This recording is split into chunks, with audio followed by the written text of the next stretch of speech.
Okay, hello. Welcome back to another segment. I'm really excited. This is week 2 of trying to keep up with weekly lives here in the group. I used to do these a lot in the past, and then, like things just come up, plans change, all the things. But it was something that I always really enjoyed doing, especially like sharing really like practical information with you guys to help you with starting a practice. So, for those of you who are here watching live, give me a thumbs up or say hi down in the chat. That would be great. Or in the comments. And if you are watching on the replay, comment replay and let me know what you think. As we go through this, if you have any questions, please just let me know. But tonight we are going to be talking about location. What is the best location for a cash-based physical therapy practice or OT or speech? I'm going to be coming from the perspective of a PT practice, and let me know as we're going through this what you guys think, and we can just kind of discuss all together what is going to be best. So I wanted to list off the options first of all. So when it comes to picking a location for your practice, what can you do? Because I feel like a lot of us are like typically just used to like an outpatient clinic, or maybe working in a hospital, or a rehab facility. And those are kind of like the only ways we really know how. But there are actually a lot of different options and ways that you can work with your patients, different locations or delivery methods. So I'll list them out for you. So as we're going through this as well, I've had experience with all of these except one.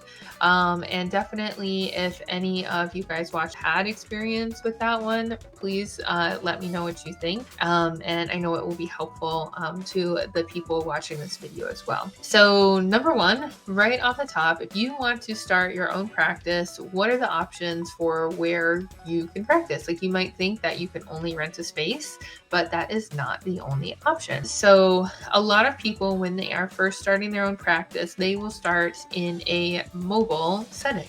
So that means you are going to the patient's home, to their gym, to their work. You are meeting the patient somewhere versus another option is being home-based. And that is something that I am currently doing right now, where patients come to my home and I have a garage gym where I work with patients out of there as like a mini clinic. There's also telehealth. That was huge a few years ago.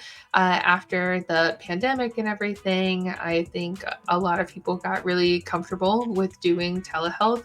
It might not be their, first choice, like their preference, whether you're a patient or a clinician, but a lot of us got accustomed to seeing medical professionals online, which is super cool. I'm a big fan of telehealth. Another option is being gym-based. That is something else that I also currently do and how I got started. You can, of course, rent a space or own a space. So all the different options that are available, and if I missed any, please leave a comment down below. But the different options that you have are being a mobile provider, so you going to the patient and bringing your equipment and whatever you need. Being telehealth, so offering services online just like this. Being gym-based, and working out of that gym space. Being home-based, working out of your home, or I also worked with patients in my apartment complex gym when I lived in an apartment complex. Renting a space or owning a space.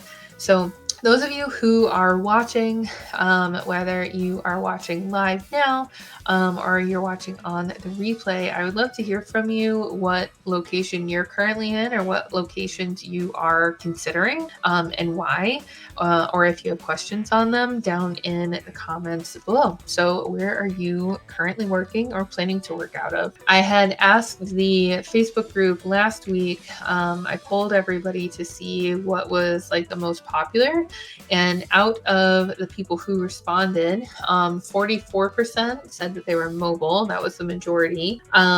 Second highest was being gym-based, followed by being online tied with renting a physical location, followed by owning a physical location, and then at the very bottom, being home-based. So just in case you're wondering what other people might be doing as well, like I mentioned, mobile is a really popular option, especially when you're first getting started. And we'll get into the whys here in just a second. So what is most popular? Ding, ding, ding, mobile.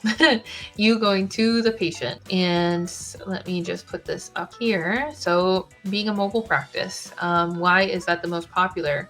And for all of these, I listed out the pros and cons that I could think of from my own experience. And if you have any, please leave them down in the comments below. So mobile, one of the biggest pros to it is that it is low overhead if you already own a car, or even if you just have like a simple method of transportation, like if you're in a bigger city and you're able to use public transport to get around, that works totally fine as well. So pretty low overhead, you just meet the patient where they're at. It can be great for doing potentially like more functional work with patients. So meeting them in their home environment, meeting them in their working environment, meeting them at their gym.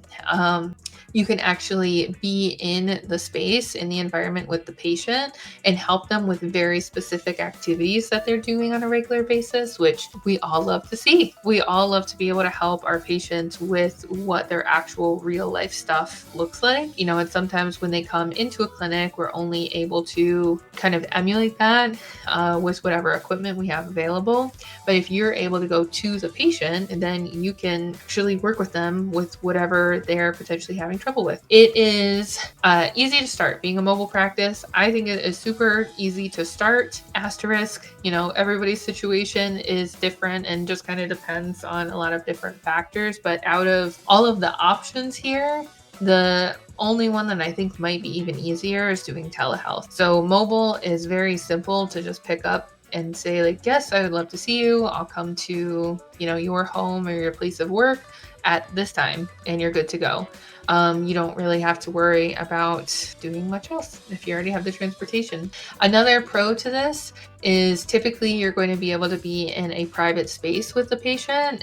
So especially if you're going to their home or like if they have a private office at work, you could have that private space with them, which can be helpful. If you're meeting them at a big public gym, you might not have like the private space, but the potential is there. And this one is also true for telehealth, but it can be helpful to be able to meet the patient where they're at, especially if they have kids or other people that they're caring for and they can't leave their location. It creates an opportunity to get even more access to therapy, which is awesome. Like I know that's something that is important to all of us to be able to help people as much as we can. And being a mobile therapist and telehealth, as we'll get into later, creates more of that access and creates more opportunity. So cons to being mobile. So mobile is not my favorite. And obviously it has a lot of pros to it as we just listed out. But one thing that really started to get to me, I know with where I live, is after like building up a caseload, it can start to get a little bit more complicated to schedule patients efficiently so that you're not crisscrossing your city or your town and, driving 30 to 60 minutes between patients, sometimes more than that potentially. And it can get really messy. So like I know for me, I had to come up with a system where I like created a grid of northwest, northeast, southwest, southeast across my city. And I would make sure to only ever schedule patients in a clockwise or counterclockwise, I guess like method. So I would never crisscross. Like I would never go from northwest to southeast or vice versa, because I found out the hard way that trying to get between like one corner to the other across usually resulted in like a 45-minute plus commute time between appointments. But if I went just in a circle, clockwise, counterclockwise, and like only went from like northwest to northeast or northwest to southwest, then it was typically like 20 minutes. So that I learned through experience. But that is like sort of a con that you have to watch out for, not only with like scheduling things around your own life and everything, but making sure that you schedule it in a way where you're being as efficient as you possibly can with your driving. And speaking of driving, you can end up driving a lot. Some people really like driving, some people don't.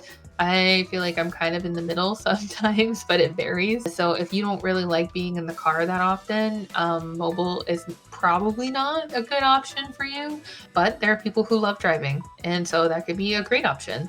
Another kind of pro that's nice, like when I did home health, was between patients, I could always like stop and get coffee, take a little bit of a break, and not have to be like back to back with patients like you can be in a clinic. You get a little bit of time to yourself to like think, process, do other things if you want to between appointments. So that's kind of nice as well. And so with the scheduling, as you're like getting used to being more like efficient and everything, your caseload could be potentially limited depending on how much time you have. A couple of factors that could come up, of course, when it comes to time is one, like how long do you want your day to be? Like sometimes I would start my day at like 8 o'clock, 7:30 or 8 o'clock in the morning and not be done seeing patients until 5 or 6. So maybe similar to like a typical outpatient ortho day. I don't want my work day to be that long. I want to be able to like do other things throughout the day as well. I don't want to just be driving between patients and, that be the entire day. Some people don't mind it. So, like if you only want to be seeing patients from say like 12 to 6, then that's something to consider, is it's going to limit the number of patients you can see, which might be fine, but just something to think about. And then business hours too. You're going to have time to do documentation. You're going to have time to do marketing, sales, other aspects of the business, and those need to be put into your schedule as well. So you're not going to be able to just see patients every single day. So something to consider with that. Okay. And then I guess like last con that I know comes up for some people is having essentially limited equipment. It definitely depends on the type of clientele that you're seeing, the type of problems that you're solving, things that you're working on. If you are more a manual-based clinician, more exercise-based, a combination, if you do a lot of modalities, things like that, you might have to limit your equipment just because you don't want to, I guess maybe like invest in a bunch of equipment of your own. So you're wanting to kind of like keep it bare bones for right now. Also just depends on what you can fit in your vehicle too. So one way to kind of get around this, that I was talking to one of my business coaching clients in the DPT to CEO program, was like, if I were her, the way that I would probably do it, and the way that like I built out my garage gym, was to like think about the equipment, like all the equipment that I might possibly want to use, list it all out, and then think about the list in terms of priority. So like, what is my like top like have to have piece of equipment, and what could you get away without using, or using something in place of it? And then you slowly build out your equipment arsenal, I guess, over time. So like over the course of months, not trying to invest in all of the equipment up front, because that can be a little bit expensive, I guess, like a little bit of an upfront cost when you're first getting started. If you have enough capital to do so, by all means. But so that was one thing, because she was worried about being able to get all of the equipment. And then the other thing that I think I would probably do is I would plan out my session like the day before, or I guess the morning of, plan out all of my sessions for the day and see what equipment I needed, and just bring that equipment with me to the appointments, rather than trying to bring all of the equipment every single day. Unless you only use a couple of pieces, then that way, you're not carting around an entire gym with you every single day and only bringing what you really need. So just some suggestions with that. So a few pros, a few cons. The second option being gym-based. This is where I first started, and I think that it definitely has a lot of benefits starting in a gym. You of course get access to all the equipment. You don't have to invest in any equipment yourself unless there's something that you really want or need as far as exercise equipment goes. If there's anything like more modality based or like tape, bandages, whatever you guys use, then you would need that, of course. But all the exercise equipment is there. You also get access to a potential patient base right away. When you are working out of a like boutique fitness gym, I would say, like for me, my example is CrossFit. I've worked out of 2 different CrossFit gyms, but I've also heard of people working out of Pilates studios, dance studios, yoga studios, Orange Theories, I think.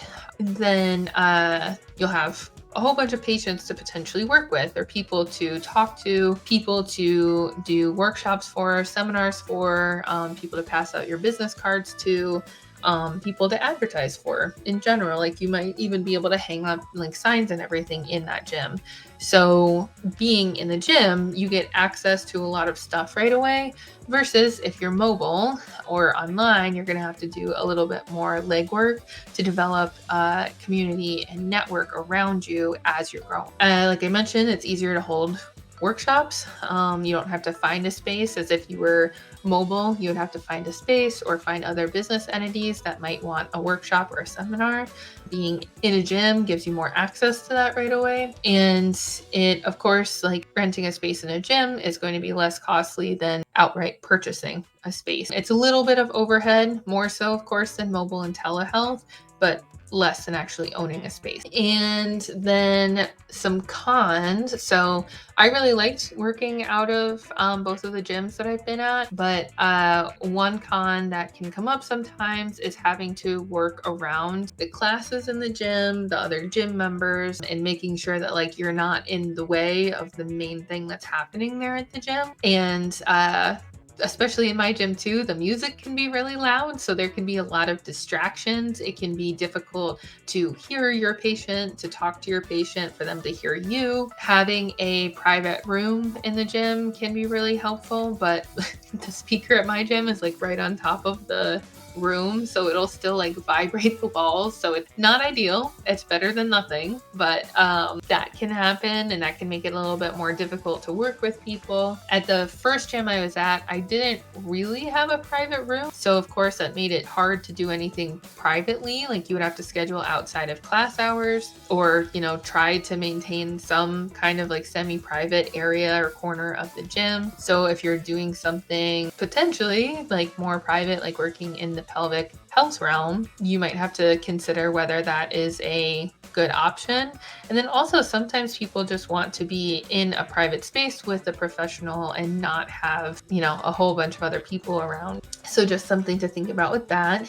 And then sometimes with gyms, I guess I could put this in the pro column, but being gym based versus just renting a space like in an office building, being in a gym, you might have the opportunity to create some kind of more flexible rental agreement where instead of paying like starting right off the top and paying several $100s a month for rent until eternity, I have worked with therapists where they have set up like gradually increasing rent per month. So they meet with the gym owner and let them know, of course, like this is a new business. I don't have any patients right now, but the plan is to have patients. Starting off, I would like to rent your space, but would it be possible to say like rent it for $100 a month this month, $200 next month, $300 the following month, all the way up until like the actual amount that the gym owner is looking for. So then that way, like you're not taking like a big hit in your business right away. And I think that's awesome. If you are able to find a business owner who would be willing to work with you on that, it makes it a little bit more flexible and easier to dive into this potential location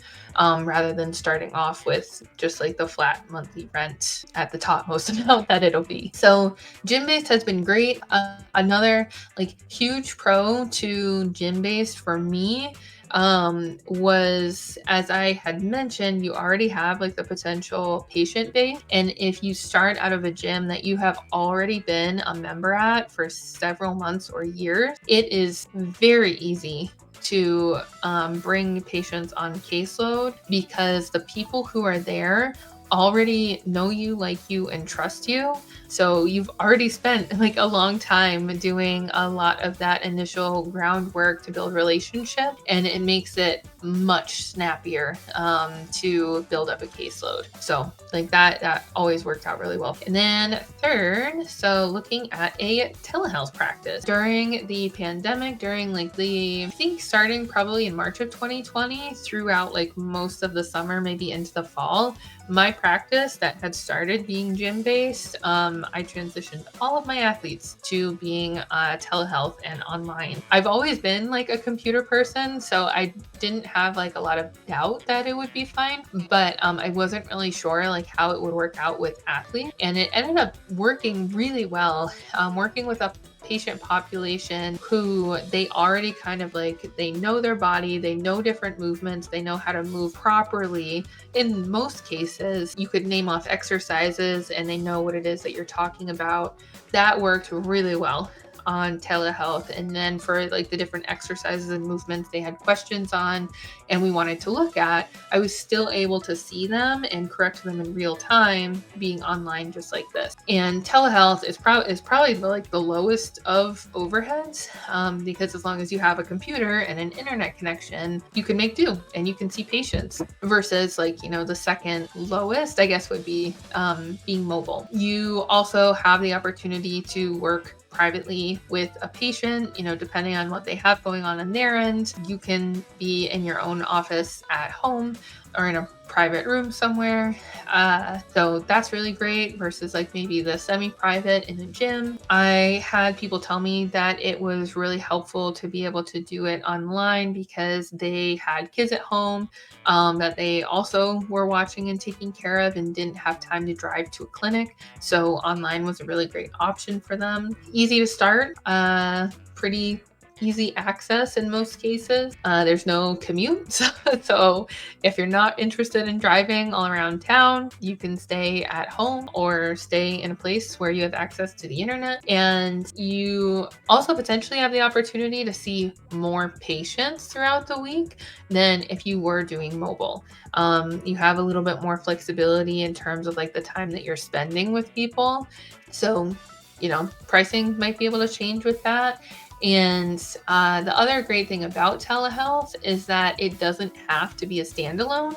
It's really easy to add in around other locations and other delivery methods. So there are lots of practices out there that do like mobile and telehealth, or myself, I'm gym-based, home-based, and offer telehealth sessions too. So as long as you're like comfortable getting onto a computer, you can have no problem just adding telehealth as an option. It doesn't have to be the main thing that you do, but it is a nice option to have available for people. As far as cons go, I know that this has come up a ton for therapists over the past couple of years, but if you are heavily manual based, like you really want to have your hands on the patient, of course, you're not really able to do that online. You can always instruct the patient to do whatever manual on themselves and ask for feedback, ask what they feel. So like that is totally feasible. But I know that threw a lot of people for a loop when it first kind of got rolling after the pandemic. And this is not necessarily a con, but it is something that I think you have to be good at or willing to practice, is learning how to communicate and be creative, because you are online and you are just really like a talking head.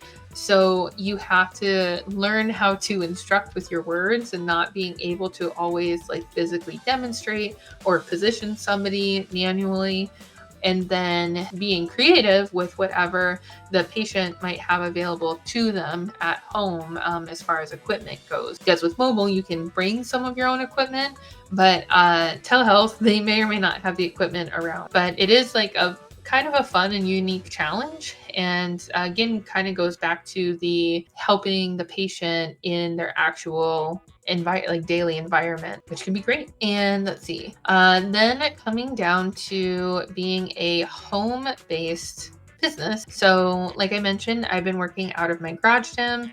I have a whole bunch of exercise equipment down there, and a plinth, a table. I think we have a squat rack, a bunch of free weight, a rower, a bike, a treadmill, bands, a bench, rollers, ab mat, like a bunch of different stuff that we were using a ton to work out during the pandemic. And it has dual function to also help with the little baby clinic that we have. This also can sort of be low overhead. Of course, like you're paying for where you're living, you're paying for the equipment, but you don't have to pay any additional rent on top of that. You don't have to pay for gas to go somewhere. You might have to pay a little bit more on homeowners or renters insurance. Just, contact your insurance company and see what's what, or your liability insurance, but pretty low overhead, just like being telehealth or mobile. You can do private work with the patient. You don't have, you probably don't have like a ton of distractions if you have a private space, whether it's an office like this or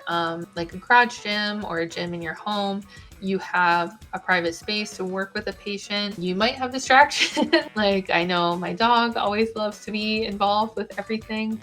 So that's something to consider. But it is somewhat easy to start. My thing here is I would really suggest contacting your city. Like I contacted my the business department at my city hall and told them this is what I'd like to do and operate out of the home. Is that okay? And for me, they said it was fine. I want to say it might have cost a little bit more for my city business license, but not significantly. So you just want to check in on that. And of course, there's no commute. Cons being home-based. Like I said, there might be like other people in your house. Your family might be home, your spouse, your dog, other pets, so that may or may not impact working out of your home. Other things that are distracting. You need to make sure if patients are driving to you that you have parking available to them. Yeah, but I think I've definitely liked it, and I like that I don't have to go anywhere. So it's been good. And then lastly, the last one I wanted to talk about is renting a space. This isn't one that I've done myself per se.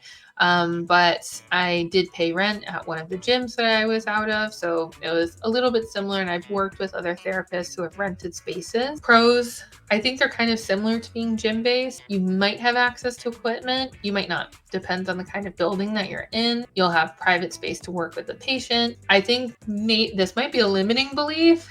It might add some credibility to your practice for those that kind of have a sort of traditional value of where to go see a medical professional. I think that people are getting more comfortable with these alternative ways of working out of a gym or online, or they come to your home. But I think being a professional in an office building can lend some kind of credibility as well. Don't let it limit you though.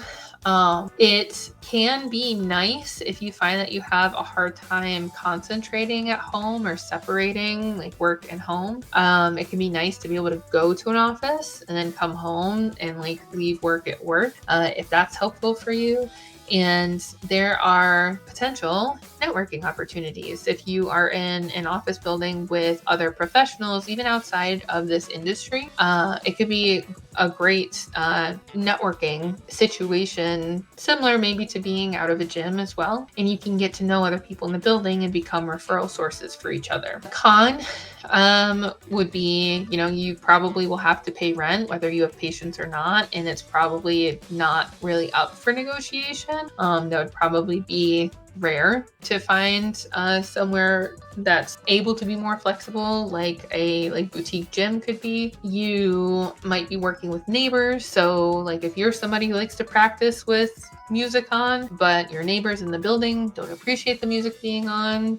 That's just a little example, but you do have to be conscious of the other professionals working in the building and potentially limited business hours. I'm not sure how big of an impact that would have, but if like you only have access to the office building or to the gym for certain hours, it might limit when you're able to see a client. So pros and cons there. The only thing that I am not really able to comment on is owning a space, because I have not done that. I've done the other ones, but I've not owned a space myself. So if you do have any experience doing that, I'd love to hear more about it and why you chose to go that route versus a different route, and how you knew it was maybe the right idea. Hopefully this was helpful to kind of go through like a few different options and why it may or may not be the right direction. I know in the coaching program, like this is something that we will talk about. And like I mentioned, most people start mobile, or at least give it a try and figure out like if they like it or don't like it. And then they're able to pivot to other locations or other opportunities around them and go from there. I think that this was probably a good topic to discuss and just kind of be like straight to the point about like, these are the things that I found that are really helpful. These are the things that are not so helpful. And I hope is that it will help you decide what is going to be best for your practice. And if you already are practicing, if the location that you're at right now is still a good fit for you, or if there might be change in the future. So thanks so much for tuning in, for watching, whether you were here live or on the replay. And for more information, you can check out my blog at morganmeese.com. I have a bunch of free content there, a bunch of free resources, and of course, there are a couple of different courses available for purchase as well. So I will hopefully see you guys on the next one, and I hope you have a good rest of your night.